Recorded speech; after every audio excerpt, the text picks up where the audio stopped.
It looks like it happened. Wasn't sure if it was actually going to happen, but it has. And Joe Biden is out. Now the question is, with any kind of real logic, who are you going to choose to go into be the presidency? Now, he's endorsed Kamala Harris. Kamala is a joke on so many different levels that I feel like by doing that, it's going to be a guarantee for the orange man and his team of crooks. But okay, in a lot of ways, this is what got us here in the first place with the Democratic Party. All right, so you kind of got to retrace where we've been to understand where we're at now, to know where we could be going. Long story short, DNC ripped off Bernie Sanders. They ripped him off in 2016. They ripped him off in 2020. In 2016, anybody that had any bit of sense knew that Hillary Clinton was not the answer.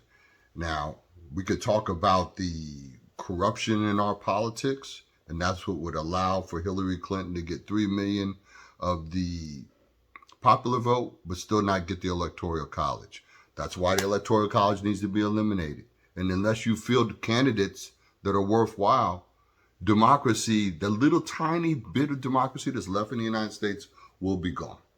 All right? The oligarchs, which is the grand old party, is greedy oligarchs partying.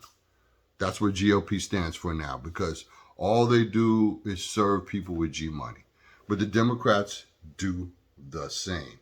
But they do it in different levels with increments of stuff being thrown to the regular folks. We need a substantive way of getting money into the hands of regular folks and jobs to go along with that, which is the rebuilding of our whole infrastructure, which is 20, 30 years behind most G7 countries. We need to have a policy on how we're going to deal with the problem of guns in the United States. And now AR-15 was used to try to kill a former president. And the Republicans are still running around with a stupid AR-15 pin on there.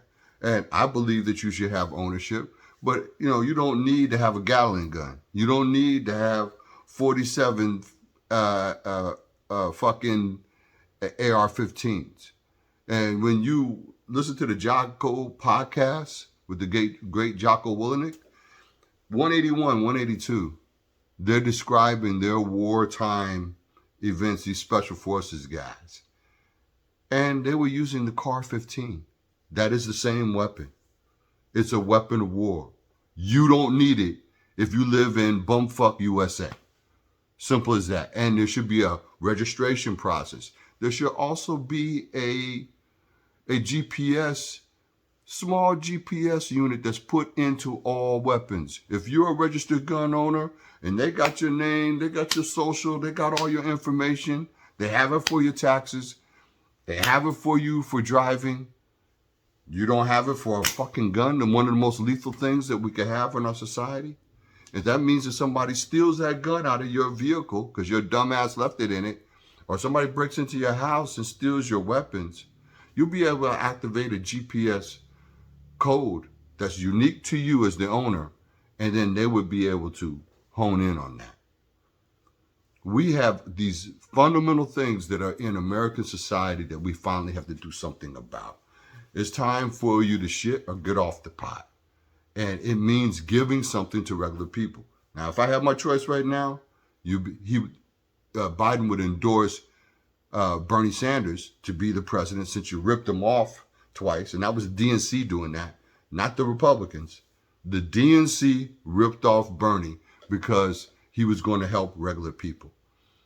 And the rich neoliberal scumbags that run the DNC for all these years, whether it's Debbie Wasserman Schultz or Tom Perez, or probably this brother they got from South Carolina here, Jamie Harrison, you have to have some level of come to Jesus moment. This is the Democrats' come to Jesus moment on all the lies and all the bullshit that you put out here to the American people.